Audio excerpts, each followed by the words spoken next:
Pero mas may exciting doon. Ano? Sa April 6, di ba? Ay! Handa ka na ba? Pinaka-excited.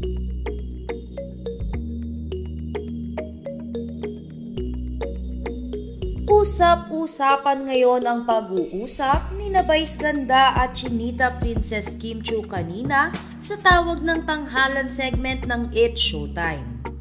Naging palaisipan kasi ang mga binitawang salita ni Vice Ganda tungkol sa ganap ni Kim Chiu sa darating na April 6. Ayon kasi kay Vice Ganda, ay merong gagawin si Kim Chiu na talaga namang ikakagulat ng madlang people. Agad naman na natulogan ng Kim Pao fans na baka tinutuon na ni Kim Chiu ang biro niya kay Vice Ganda na sasalang siya sa Especially For You sa mismong birthday celebration ni Vice Ganda sa It's Showtime. Panigurado naman na kasama dito si Paolo Abilino.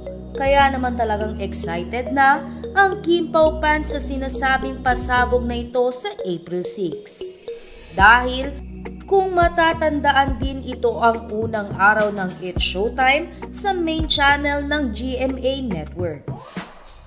Samantala, narito at panoorin natin ang ilan sa mga behind the scene video ni Kim Chiu na masayang nakikipagtsikahan sa kanyang mga co-host sa It's Showtime at sa kanyang boss na si Cory Bidanes.